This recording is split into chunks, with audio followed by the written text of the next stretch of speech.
আসসালামু আলাইকুম।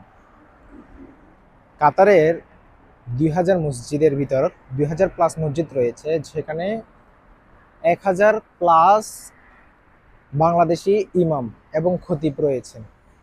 তাদের নির্ভুল তেলাওয়াত সহিশুদ্ধভাবে, যেটা মনে হয় কোরআন এখন নাজিল হচ্ছে। কিছু কিছু হাফেজ রয়েছে, যখন তিলাওয়াত করে মনে হয় কোরআন এখন নাজিল হয়েছে।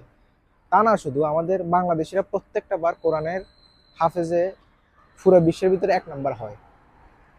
কাজেই আমাদের সরকার বাংলাদেশি হাফেজদের কি দেয় আমি জানি না, আসলে সত্যি আমার জানা নেই। তবে এখানের গভর্নমেন্ট থেকে একটা হ্যান্ডসাম স্যালারি দেওয়া হয়, যার মাধ্যমে আবার তারা এখানে থাকতে পারে পরিবার নিয়ে, পরিজন নিয়ে।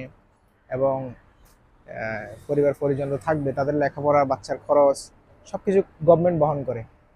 মানে আমাদের বাংলাদেশের সাথে এটা আসলে কখনো মিলবে না। আমাদের দেশের সম্পদগুলা এখানে এসে প্রতিষ্ঠিত হয়। আমাদের দেশের সম্পদগুলা দেশে কিছু করতে পারে না, কারণ গভর্নমেন্ট থেকে ওভাবে সাহায্য সহযোগিতা করা হয় না।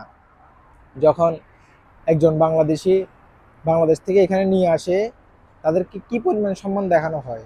আমরা আসলে নিজেদেরকে নিয়ে গর্ববোধ করি। আমরা বাংলাদেশি, শুধু এই একটা বিষয় নিয়ে আমরা গর্ববোধ করি।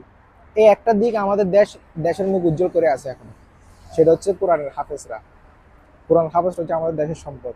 সরকার পর্যন্ত হয়তো মেসেজটা যাবে না, তবে তবে সরকার থেকে যদি আরো একটু ভালো উদ্যোগ নেওয়া হয়, বাংলাদেশ থেকে হাফেজরা এখানে যাতে আরো বেশি করে আসতে পারে, সেদিকে